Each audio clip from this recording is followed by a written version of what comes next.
1350ರಿಂದ 4600 ಲೀಟರ್ಗಳಷ್ಟು ನೀರು ಹೊರಗೆ ಚೆಲ್ಲಲ್ಪಡ್ತದೆ. ಇದರ ಉಷ್ಣಾಂಶ ಎಷ್ಟು ಅಂತ ನಾವು ನೋಡೋದಾದರೆ 90 ಡಿಗ್ರಿಗಿಂತ 106 ಡಿಗ್ರಿ ಫ್ಯಾರನ್ಹೀಟ್. ಈ ಬೋರ್ಡನ್ನು ಸೂಕ್ಷ್ಮವಾಗಿ ಎಲ್ಲರೂ ಗಮನಿಸಿ ಸ್ನೇಹಿತರೆ. ಕೊತ್ತ ಅಂತ ಬಂದು ಹೊರಗಡೆ ನೀರು ಚೆಲ್ತಾ ಇರ್ತದೆ. ಇದರ ಕುರಿತು ಅಧ್ಯಯನ ನಡೆಸಿದ ಭಾರತೀಯ ಪುರಾತತ್ವ ಇಲಾಖೆಯು ಇದನ್ನು ದಕ್ಷಿಣ ಭಾರತದಲ್ಲಿರುವ ಏಕೈಕ ನೈಸರ್ಗಿಕ ಬಿಸಿ ನೀರಿನ ಚಿಲುಮೆ ಎಂದು ಉಲ್ಲೇಖಿಸಿದ್ದಾರೆ. ಶ್ರೀ ವಿಷ್ಣುಮೂರ್ತಿ ದೇವಾಲಯಕ್ಕೆ ದಾರಿ ಎಚ್ಚರಿಕೆ. ಕರ್ಕೊಂಡು ಹೋಗುವಾಗ ಇಲ್ಲಿ ಸ್ವಲ್ಪ ಸಪುರ ಕೂಡ ಉಂಟು. ಸ್ವಲ್ಪ ಜಾರಿದ್ರೆ ಕೆಳಗಡೆ ಸೀರೆ ಹೊಳೆ ಅಂತ ಹೇಳಿದ್ರೆ ತುಂಬ ಸುಳಿ ಉಂಟು. ಸುಳಿಗೆ ಸಿಕ್ಕಾಕೊಂಡ್ರೆ ಇಲ್ಲಿ ಮಕ್ಕಳನ್ನು ಕರ್ಕೊಂಡು ಹೋಗುವುದು ತುಂಬ ಜಾಗ್ರತೆಯಲ್ಲಿ ಇರಬೇಕು. ಈಜೆ ಆಡುವಂಥದ್ದು, ನೀರಿಗೆ ಇಳಿಯುವಂಥದ್ದು ಕೂಡ ಅಪಾಯಕಾರಿ ಅಂತ.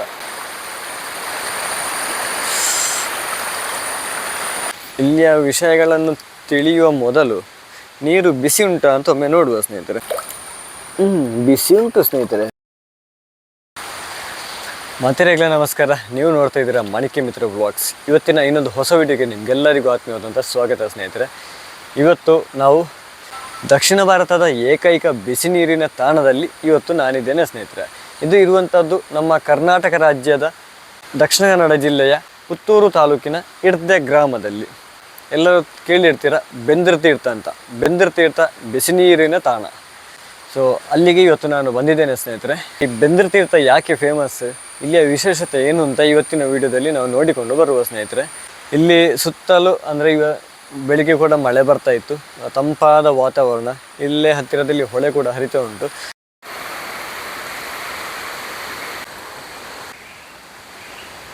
ಇಲ್ಲಿ ಬಂದವರು ಕಸಗಳನ್ನು ಪ್ಲಾಸ್ಟಿಕ್ಗಳನ್ನು ಹಾಕೋದು ಎಲ್ಲಿ ಅಂತ ಕನ್ಫ್ಯೂಷನಲ್ಲಿದ್ದರೆ ಇಲ್ಲಿಗೆ ಬನ್ನಿ ಸ್ನೇಹಿತರೆ. ಇಲ್ಲಿ ಕಸ ಪ್ಲಾಸ್ಟಿಕ್ ಹಾಕುವ ಜಾಗ ಅಂತ ಇಲ್ಲಿಂದು ಬೋರ್ಡ್ ಹಾಕಿದ್ದಾರೆ. ಇಲ್ಲಿ ನಿಮ್ಮ ಹತ್ರ ಇರುವಂಥ ಪ್ಲಾಸ್ಟಿಕ್ ಕ್ಯಾನ್ ಕಸಗಳು ಏನಿದ್ರು ಕೂಡ ಇಲ್ಲೇ ಹಾಕಿ, ಬೇರೆ ಎಲ್ಲಿಯೂ ಹಾಕಿ ಪರಿಸರವನ್ನು ಹಾಳು ಮಾಡಬೇಡಿ. ಇರುವಂಥ ಬೋರ್ಡ್ ಹಾಕಿದ್ದಾರೆ ಸ್ನೇಹಿತರೆ. ಇಲ್ಲಿ ನಮಗೆ ನಿಜವಾದ ಇಲ್ಲಿಯ ಮಾಹಿತಿ ಸಿಗ್ತದೆ. ಬೆಂದಿರ್ತೀರ್ಥ ಬಿಸಿ ನೀರಿನ ಬುಗ್ಗೆ ಇರ್ದೆ ಪುತ್ತೂರು. ನಾವಿಲ್ಲಿ ಅಂತ ನೋಡ್ತಾ ಇದ್ದೇವೆ ಸ್ನೇಹಿತರೆ. ಇಲ್ಲಿ ಗಂಟೆಗೆ 1350ರಿಂದ 4600 ಲೀಟರ್ಗಳಷ್ಟು ನೀರು ಚಿಮ್ಮಲ್ಪಡುತ್ತದೆ. ಇಲ್ಲಿ 99ರಿಂದ 106 ಡಿಗ್ರಿ ಫ್ಯಾರನ್ಹೀಟ್ ಈ ಬೆಂದಿರ್ತೀರ್ಥದ ಈ ನೀರಿನ ಉಷ್ಣಾಂಶ. ವಾಸನೆಯಿಂದ ಕೂಡಿದ ಈ ನೀರಿನಲ್ಲಿ ಸ್ನಾನ ಮಾಡಿದರೆ ಕೆಲವೊಂದು ಚರ್ಮ ರೋಗಗಳು ಕೂಡ ವಾಸಿ ಆಗ್ತದೆ ಅಂತ ಇಲ್ಲಿ ಬರ್ತಿದ್ದಾರೆ. ಈ ನೀರಿನಲ್ಲಿ ಖನಿಜಾಂಶ ಕೂಡ ಉಂಟು ಅಂತ ಅಲ್ಲಿ ಬೋರ್ಡಲ್ಲಿ ನಾವು ನೋಡಿದ್ದೇವೆ. ನಾನು ಬಂದ ತಕ್ಷಣ ಆಚೆ ಎಲ್ಲಿ ಹೋಗಲಿಲ್ಲ, ಮೊದಲು ನೀರಿಗೆ ಇಳಿತಾ ಇದ್ದೇನೆ. ಬಿಸಿ ಉಂಟಾ ನೋಡುವ, ಟೆಂಪರೇಚರ್ ಹೇಗಿತ್ತು.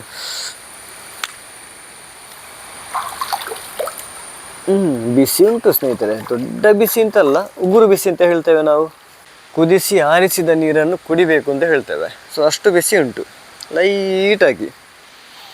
ಫುಲ್ ನಾವು ಒಳಗಡೆ ನ್ಯಾಚುರಲ್ ಆಗಿ ಪ್ರಕೃತಿಯಿಂದ ನಿರ್ಮಾಣವಾಗಿರುವಂಥದ್ದು ಮಣ್ಣು ಅದು ಅಲ್ಲಿ ನೋಡ್ತಾ ಇದ್ದೇವೆ. ಅಲ್ಲಿಯವರೆಗೆ ಸ್ಟೆಪ್ ಉಂಟು, ಅಲ್ಲಿಯವರೆಗೆ ಇಳಿಬೋದು. ಆದರೆ ಯಾರು ಇಳಿಬೋದು ಹೇಗೆ ವಿಷಯ ಗೊತ್ತಿಲ್ಲ. ನಾನು ಇಳಿಯುವ ಸಾಹಸ ಮಾಡೋದಿಲ್ಲ. ಎಂಥ ಜರ್ದು ಹೋಗದ ಹಾಗೆ ವ್ಯವಸ್ಥಿತವಾಗಿ ಇದನ್ನೆಲ್ಲ ನಿರ್ಮಾಣ ಮಾಡಿದ್ದಾರೆ. ನಾವು ಒಳಗಡೆ ಇನ್ನೂ ಕೂಡ ಮಣ್ಣು ನೋಡ್ಬೋದು, ಕಲ್ಲು ಮಣ್ಣುಗಳು ನೋಡ್ಬೋದು ಸ್ನೇಹಿತರೆ. ಇದು 2 ಪೈಪು ಇಟ್ಟಿದ್ದಾರೆ, ಕೆಳಗೆ ಒಂದು ಪೈಪ್ ಇಟ್ಟಿದ್ದಾರೆ, ಅಲ್ಲಿ ಒಂದು ಪೈಪ್ ಉಂಟು. ಅದು ಜಾಸ್ತಿ ಆಗುವಂಥ ನೀರುಗಳನ್ನು ಹೊರಗೆ ಹೋಗಲಿಕ್ಕೆ ವ್ಯವಸ್ಥೆ ಆಗಿರ್ಬೋದು. ಅಲ್ಲಿ ಗುಳ್ಳೆ ಬರ್ತುಂಟ, ಕುಳಿಯ ಗುಳ್ಳೆ ನೀರಿನ ಒಳಗೆಯಿಂದ ಅಂಥ ಗುಳ್ಳೆಗಳು ಸುಮಾರು ಬರ್ತಾ ಉಂಟು. ಇಲ್ಲೆಲ್ಲ ಬಿಸಿ ನೀರು ಸ್ವಲ್ಪ ಜಾಸ್ತಿ ಇರ್ಬೋದು. ಹಾಗಾದರೆ ಮಳೆ ಸ್ವಲ್ಪ ಕಡಿಮೆ ಇರುವಂಥ ಸಮಯದಲ್ಲಿ ಇಲ್ಲಿ ನೀರು ಸ್ವಲ್ಪ ಜಾಸ್ತಿ ಬಿಸಿಯಾಗಿರ್ಬೋದು. ಯಾಕೆ ಅಂತ ಹೇಳಿದರೆ ಒಳಗಡೆಯಿಂದ ಬಿಸಿ ನೀರು ಬರ್ತಾ ಇದ್ದರೂ ಕೂಡ ಮೇಲೆ ನಮಗೆ ಓಪನ್, ಮೇಲೆಯಿಂದ ಮಳೆ ನೀರು ಬೀಳುವಾಗ ಆ ಬಿಸಿ ನೀರು ಸ್ವಲ್ಪ ತಣ್ಣಗಾಗ್ತದೆ. ಒಂದು ದಿನ ಮಳೆನೇ ಇಲ್ಲದಿದ್ದರೆ ನಾವು ಆವತ್ತು ಸಂಜೆ ಅಥವಾ ಮಧ್ಯಾಹ್ನ ಸಂಜೆ ಅಥವಾ ನೆಕ್ಸ್ಟ್ ಡೇನೇ ನಾವು ಇದರ ರಿಸಲ್ಟ್ ಅಂದರೆ ಎಷ್ಟು ಬಿಸಿ ಉಂಟು ಅಂತ ಕರೆಕ್ಟಾಗಿ ನಾವು ತಿಳ್ಕೊಬೋದು ಸ್ನೇಹಿತರೆ. ಬೆಂದಿರ್ತೀರ್ಥ ಅಂತ ಲೊಕೇಶನ್ ಹಾಕಿ ಆ ಲೊಕೇಶನ್ ತೋರಿಸ್ತಾ ಬರ್ತದೆ. ಆ ಲೊಕೇಶನು ಅಲ್ಲಿಗೆ ಎಂಡ್ ಆಗ್ತದೆ. ಆ ಟರ್ನ್ ಪಾಸ್ ಆದ ತಕ್ಷಣ ದೊಡ್ಡ ಒಂದು ಹೊಳೆ ನಮಗೆ ಕಾಣಲಿಕ್ಕೆ ಸಿಗ್ತದೆ. ಅಲ್ಲೇ ಸೀದಾ ಬನ್ನಿ. ಶ್ರೀ ವಿಷ್ಣುಮೂರ್ತಿ ದೇವಾಲಯಕ್ಕೆ ದಾರಿ ಎಚ್ಚರಿಕೆ. ಮುಂದೆ ತೂಗು ಸೇತುವೆ ಇದೆ, ವೇ ಟು ವಿಷ್ಣುಮೂರ್ತಿ ಟೆಂಪಲ್. ದೇವಸ್ಥಾನಕ್ಕೆ ಹೋಗಬೇಕು ಅಂತ ಹೇಳಿದರೆ ಇಲ್ಲಿಂದ ಹೋಗಬೇಕು. ಬೆಂದರ್ ತೀರ್ಥಕ್ಕೆ ಹಾಗೂ ವಿಷ್ಣುಮೂರ್ತಿ ದೇವಸ್ಥಾನಕ್ಕೆ ಒಂದು ನಿಕಟವಾಗಿರುವಂಥ ಸಂಬಂಧ ಕೂಡ ಉಂಟು. ಡಿಸ್ಟಿನಾಗಿ ಉಂಟು ಎಂತ ಗೊತ್ತಿಲ್ಲ. ಇದು ಪಾಳೆ ಮರ, ಶಿವಾಜಿ ಯುವ ಸೇನೆ ಬೆಂದರ್ ತೀರ್ಥ. ಹಾಳೆ ಮರ ಅಥವಾ ಪಾಳೆ ಮರ ಅಂತ ಪಾಳೆ ತುಳುವಲ್ಲಿ ಹೇಳ್ತೇವೆ. ಈ ಮರ ಒಂದು ಔಷಧೀಯ ಸಸ್ಯವಾಗಿದ್ದು ಈ ಮರದ ತೊಗಟೆಯಿಂದ ತಯಾರಿಸಿದ ಕಷಾಯವು ರೋಗ ನಿರೋಧಕ ಶಕ್ತಿಯನ್ನು ಹೆಚ್ಚಿಸುತ್ತದೆ ಮತ್ತು ವಿವಿಧ ರೋಗಗಳನ್ನು ಗುಣಪಡಿಸುವ ಶಕ್ತಿಯನ್ನು ಹೊಂದಿದೆ. ನಮ್ಮ ತುಳುನಾಡಿನಲ್ಲಿ ಆಟಿ ಅಮಾವಾಸ್ಯೆಯಂದು ಕಷಾಯ ತಯಾರಿಸಲು ಇದನ್ನು ಉಪಯೋಗಿಸ್ತಾರೆ. ಜ್ವರ, ಕ್ಯಾನ್ಸರ್, ಚರ್ಮರೋಗ, ಜೀರ್ಣಕಾರಿ ಸಮಸ್ಯೆಗಳು. ಹಾಗೆಯೇ ನಾವು ಆಟಿ ಅಮಾವಾಸ್ಯೆಯ ದಿನ ಇದರ ಕಷಾಯ ಎಂತ ಕುಡಿತೇವೆ, ಅದು ನಮ್ಮ ತುಳುನಾಡಿನ ಒಂದು ಶ್ರೇಷ್ಠ ಸಂಪ್ರದಾಯ. ಬಾಳೆ ಮರಕ್ಕೆ ನಮ್ಮ ತುಳುನಾಡಿನಲ್ಲಿ ಭಯಂಕರ ಒಂದು ಪೂಜನೀಯ ಸ್ಥಾನ ಉಂಟು. ಮುಖ್ಯವಾಗಿ ನಾವು ಎಂತ ಗಮನಿಸಬೇಕು ಅಂತ ಇಲ್ಲಿ ಬೋರ್ಡು ಕೂಡ ಹಾಕಿದ್ದಾರೆ. ಇದು ದೇವಸ್ಥಾನಕ್ಕೆ ಸಂಬಂಧಿತ ಜಾಗ. ಹಾಗೆಯೇ ಇಲ್ಲೆಲ್ಲ ಬರುವಾಗ ನಾವು ಪಾದರಕ್ಷೆಗಳನ್ನು ಹಾಕಬಾರ್ದು, ಚಪ್ಪಲಿಯನ್ನು ಕಳಚಿಟ್ಟು ನಾವು ಬರಬೇಕು. ತೀರ್ಥಕೆರೆಯಲ್ಲಿ ಈಜಾಡುವುದನ್ನು ನಿಷೇಧಿಸಲಾಗಿದೆ. ಒಳಾಂಗಣ ಮತ್ತು ತೀರ್ಥಕೆರೆಯಲ್ಲಿ ಉಗುಳಬಾರದು. ಮದ್ಯಪಾನ, ಗುಟ್ಕಾ ಸೇವಿಸಿ ಕೆರೆಗೆ ಇಳಿಯಬಾರದು. ಮರದ ತೊಗಟೆಗಳು ಎಲ್ಲ ಇಲ್ಲಿ ಬಿದ್ದಿದ್ರೆ ಅದನ್ನು ತೆಗೆದು ಸೈಡಿಗೆ ಹಾಕಿದರೆ ಆಯಿತು. ಕೆರೆಯು 14.6 ಫೀಟಿನಷ್ಟು ಆಳವಾಗಿದ್ದು ತಾವು ಮತ್ತು ತಮ್ಮ ಮಕ್ಕಳ ಬಗ್ಗೆ ಜಾಗ್ರತೆ ವಹಿಸಿ. ಹತ್ತಿರ ಸೀರೆ ಹೊಳೆಯುವುದೇ ಎಚ್ಚರಿಕೆ. ಇಲ್ಲಿಯ ಯಾವುದೇ ವಸ್ತುಗಳಿಗೆ ಹಾನಿ ಮಾಡಬೇಡಿ. ಇನ್ನು ಇನ್ಸ್ಟಾಗ್ರಾಮಲ್ಲಿ ಕೂಡ ಇವರ ಅಕೌಂಟ್ ಉಂಟು. ದಕ್ಷಿಣ ಭಾರತದ ಏಕೈಕ ಬಿಸಿ ನೀರಿನ ತಾಣ. ಕರ್ನಾಟಕ ರಾಜ್ಯ ದಕ್ಷಿಣ ಕನ್ನಡ ಜಿಲ್ಲೆ ಪುತ್ತೂರು ತಾಲೂಕು ಇರ್ದೆ ಗ್ರಾಮ. ಈ ಕೆರೆಯ ಪೂರ್ವ ಭಾಗದಲ್ಲಿ ವಿಷ್ಣುಮೂರ್ತಿ ದೇವಾಲಯ ಉಂಟು. ಹತ್ತಿರದಲ್ಲಿ ಧರ್ಮ ಚಾವಡಿ, ಕದಿಕೆ ಚಾವಡಿ ಕೂಡ ಉಂಟು. ಕುಮಾರಧಾರ, ನೇತ್ರಾವತಿ ನದಿಗಳ ಸಂಗಮ ಕ್ಷೇತ್ರವಾಗಿರುವ ಈ ದೇವಾಲಯದ ಬೈಲಲ್ಲಿ, ಅಂದರೆ ಈ ಊರಿನಲ್ಲಿ, ಕಣ್ವ ಮಹರ್ಷಿಗಳ ಶಿಷ್ಯರು ಬರುವಾಗ ಹುಲಿ ಮತ್ತು ತಮ್ಮ ವೈರತ್ವವನ್ನು ಮರೆತು ಆಟವಾಡ್ತಾ ಇದ್ದಂಥ ಸ್ಥಳ ಇದು. ಹಾಗೆಯೇ ಇಲ್ಲಿಯ ತೀರ್ಥ ಎಂತ ಉಂಟು, ಆ ತೀರ್ಥ ಅಲ್ಲಿ ದೇವರಿಗೆ ಪೂಜೆಗೆ ಬಳಸ್ತಾರೆ, ದೇವರ ಅರ್ಪಣೆಗೆ ಕೂಡ ಬಳಸ್ತಾರೆ. ಹಾಗಿರುವಾಗ ಈ ಕ್ಷೇತ್ರ ಉಂಟಲ್ವ, ಈ ದೇವಸ್ಥಾನ ಶ್ರೀ ವಿಷ್ಣುಮೂರ್ತಿ ಗೋಪಾಲ ಕ್ಷೇತ್ರ ಎಂದು ಪ್ರಸಿದ್ಧಿ ಪಡೆಯಿತು. ಹೊಸದಾಗಿ ಮದುವೆ ಆದವರು ಕೂಡ ಈ ಕ್ಷೇತ್ರಕ್ಕೆ ಭೇಟಿ ನೀಡ್ತಾರೆ. ಬರಹದಲ್ಲಿ ಕೂಡ ಮೆನ್ಷನ್ ಮಾಡಿದ್ದಾರೆ ಸ್ನೇಹಿತರೆ. ಇದರ ಕುರಿತು ಅಧ್ಯಯನ ನಡೆಸಿದ ಭಾರತೀಯ ಪುರಾತತ್ವ ಇಲಾಖೆಯು ಇದನ್ನು ದಕ್ಷಿಣ ಭಾರತದಲ್ಲಿರುವ ಏಕೈಕ ನೈಸರ್ಗಿಕ ಬಿಸಿ ನೀರಿನ ಚಿಲುಮೆ ಎಂದು ಉಲ್ಲೇಖಿಸಿದ್ದಾರೆ. ಇದರ ಪುಣ್ಯಕ್ಷೇತ್ರದಲ್ಲಿ ತೀರ್ಥಸ್ನಾನ ಮಾಡುವುದು ಹಿಂದಿನಿಂದ ನಡೆದು ಬಂದ ವಾಡಿಕೆ. ಬೆಂದರ್ ತೀರ್ಥ ಇರ್ದೆ. ಸುಸ್ವಾಗತ. ನೀರು ಬರ್ತದ? ನೀರು ಬರುವುದಿಲ್ಲ.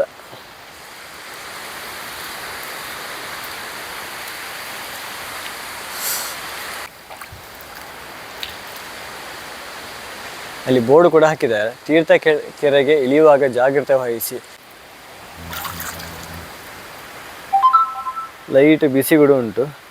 ತೊಳೆದು ವಾಶ್ ಮಾಡುವಾಗೆಲ್ಲ ನೀರಿಗೆಲ್ಲ ಹೋಗ್ತದೆ. ಹತ್ತಿರದಲ್ಲಿ ನಾವು ಇಲ್ಲಿಂದ ಆಚೀಚೆ ಹೋಗುವಾಗೆಲ್ಲ ಸ್ವಲ್ಪ ಜಾಗ್ರತೆಯಿಂದ ಇರಿ ಸ್ನೇಹಿತರೆ. ಮಳೆ ಬಂದಿರುವ ಕಾರಣ ಮಣ್ಣಿರ್ತದೆ, ಪಾಚಿ ಇರ್ತದೆ, ಕಾಲು ಜಾರಿ ಆಚೀಚೆ ಬೀಳುವಂಥ ಸಾಧ್ಯತೆ ಕೂಡ ಇರ್ತದೆ. ಹಾಗಿರುವಾಗ ಇಲ್ಲಿ ಬರುವಾಗ ಸ್ವಲ್ಪ ಜಾಗ್ರತೆಯಿಂದ ಬನ್ನಿ ಸ್ನೇಹಿತರೆ, ಆಯಿತಾ? ನಾವೇ ಪುಣ್ಯವಂತರು. ಅಂದರೆ ಒಂದು ಕಡೆ ಸೀರೆ ಹೊಳೆ, ಅಂದರೆ ಸುಳಿ ಇರುವಂಥ ಹೊಳೆಯನ್ನು ಕೂಡ ನಾವು ನೋಡ್ತಾ ಇದ್ದೇವೆ.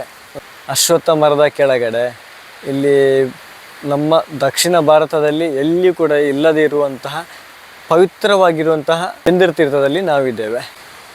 ಹಾಗೆಯೇ ಇಲ್ಲಿ ಕೂಡ ಕೆಳಗಡೆ ಆಚೆ ಹೋಗುವಂಥ ಒಂದು ಸ್ಟೆಪ್ ಕೂಡ ಉಂಟು. ಆದರೆ ಯಾವುದೇ ಕಾರಣಕ್ಕೂ ಮಳೆಗಾಲದಲ್ಲಿ ಇಲ್ಲಿಗೆ ಇಳಿಬಾರ್ದು ಅಂತ ಅಲ್ಲಿ ಬೋರ್ಡ್ ಕೂಡ ಹಾಕಿದ್ದಾರೆ. ನೀರಿನ ಪ್ರವಾಹ ಜಾಸ್ತಿ ಉಂಟು. ನಾನು ಕೂಡ ಇಳಿಯುವುದಿಲ್ಲ. ಮರದ ಬೇರು ಇಲ್ಲಿಂದ ಹೊರಗಡೆ ಬಂದಿದೆ. ಅಶ್ವತ್ಥ ಮರಕ್ಕೆ ಒಂದು ಪ್ರದಕ್ಷಿಣೆ ಬರುವಲ್ಲ.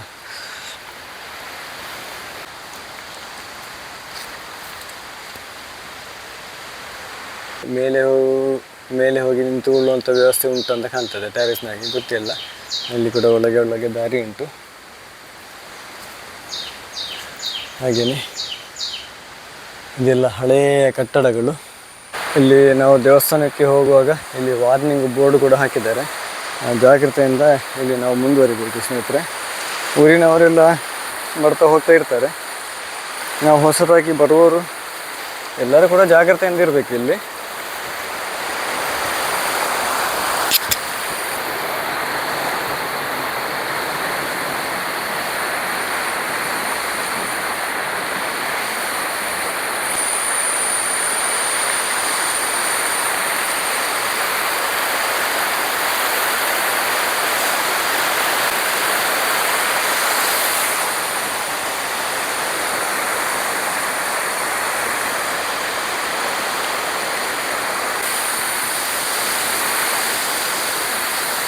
ಶ್ರೀ ವಿಷ್ಣುಮೂರ್ತಿ ದೇವಾಲಯಕ್ಕೆ ದಾರಿ ಅಂತ.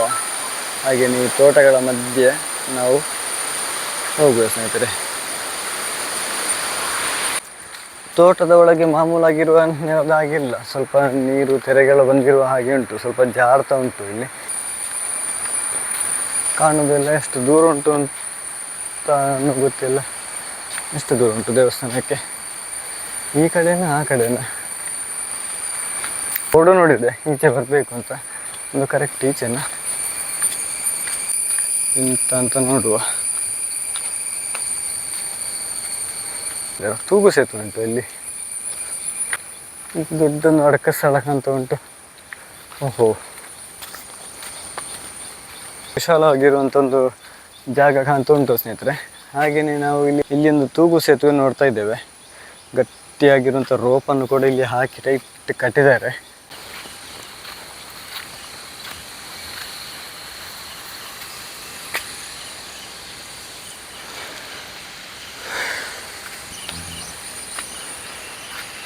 ತೂಗು ಸೇತುವೆ ಮೇಲೆ ಬಂದಿದ್ದೇವೆ. ಅಲ್ಲಿ ದೊಡ್ಡ ಅಡಕ ಸ್ಥಳವನ್ನು ಕೂಡ ನಾವು ನೋಡ್ತಾ ಇದ್ದೇವೆ ಸ್ನೇಹಿತರೆ.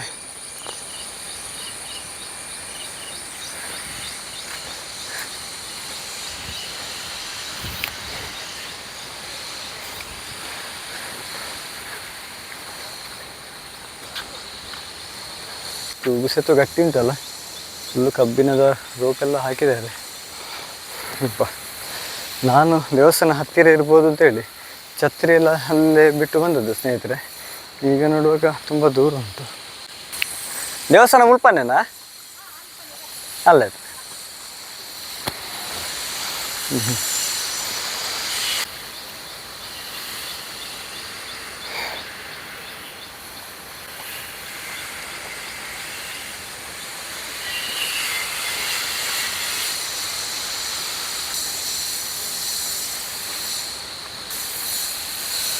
ಓಹೋ, ಇದು ದೇವಸ್ಥಾನ ಅಲ್ವಾ? ನಿಮ್ಮ ಹತ್ರ ಏನಾದರೂ ಇಂಪಾರ್ಟೆಂಟ್ ಇದ್ದರೆ ಎಲ್ಲ ತಗೊಂಡು ಬನ್ನಿ ಸ್ನೇಹಿತರೆ. ದೇವಸ್ಥಾನ ಸ್ವಲ್ಪ ದೂರದಲ್ಲಿ ಉಂಟು. ಹಾಗೆ ದೇವಸ್ಥಾನದ ಎದುರು ಭಾಗಕ್ಕೆ ಬಂದಿದ್ದೇನೆ. ಶ್ರೀ ವಿಷ್ಣುಮೂರ್ತಿ ದೇವಸ್ಥಾನ, ಗೋಪಾಲ ಕ್ಷೇತ್ರ ಇರ್ದೆ. ದೇವಸ್ಥಾನದ ಕೆಲಸ ಕಾರ್ಯಗಳು ಕೂಡ ನಡೀತಾ ಉಂಟು.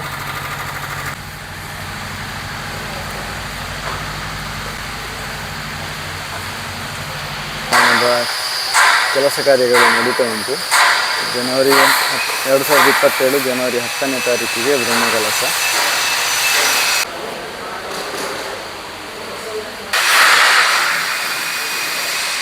ಆ 2027 ಜನವರಿ 10ನೇ ತಾರೀಕಿಗೆ ಬ್ರಹ್ಮಕಲಶ.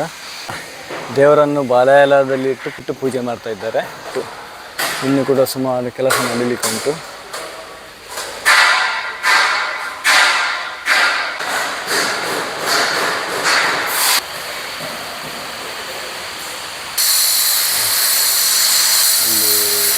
ವಿಷ್ಣುದೇವರು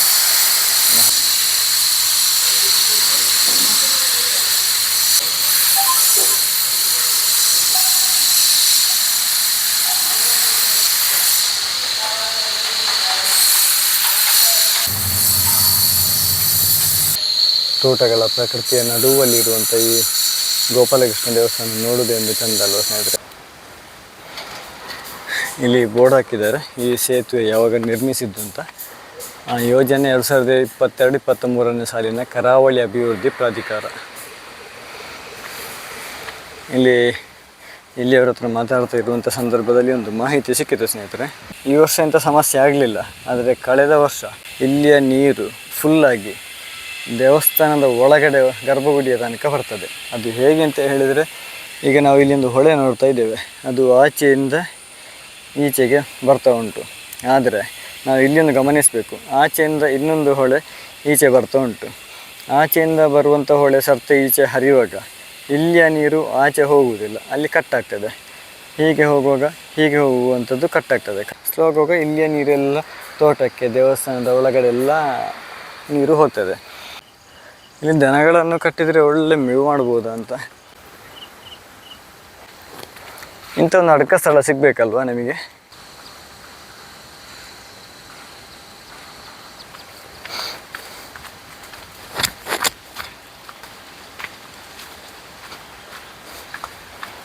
ಇದೊಂದು ಮರ ಬಳ್ಳಕ್ಕೆ ಹೋಗಲಿಕ್ಕೆ ರೆಡಿಯಾಗಿತ್ತು, ಅದನ್ನು ಸರಿಗೆ ಹಾಕಿ ಕಟ್ಟಿದ್ದಾರೆ. ಅದೇ ಸರಿಗೆ ಕೂಡ ತುಂಡಾಗಲಿಕ್ಕೆ ರೆಡಿಯಾಗಿದೆ. ಇಲ್ಲಿ ಒಂದು ಪಿರಿ ಹೋಗಿದೆ. ಇದು ಏನಾದರೂ ತುಂಡಾಗಿ ಹೋದರೆ ಅಲ್ಲಿ ಸೇತುವೆಯಲ್ಲಿ ಬ್ಲಾಕ್ ಆಗೋ ಸಾಧ್ಯತೆಗಳಿರ್ತದೆ. ಅದು ಇಲ್ಲೇ ಕುಂಬಾಗೋದು ಒಳ್ಳೆಯದು ಅಲ್ವಾ. ನಮಗೊಂದು 10 ಎಕರೆ ಕೃಷಿ ಜಾಗ ಇರಬೇಕು. ಲೋಕದ ಯಾವ ತಲೆ ಬಿಸಿ ಕೂಡ ಬೇಡ, ನೆಮ್ಮದಿಯ ಜೀವನ.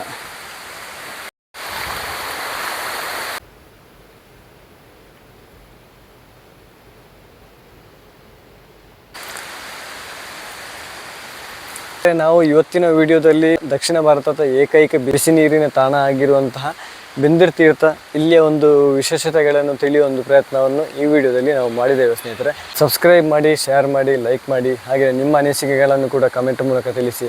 ಮುಂದಿನ ಇನ್ನೊಂದು ಹೊಸ ವಿಡಿಯೋದ ಜೊತೆ ಮತ್ತೆ ಭೇಟಿಯಾಗುವ. ಧನ್ಯವಾದಗಳು ಸ್ನೇಹಿತರೆ.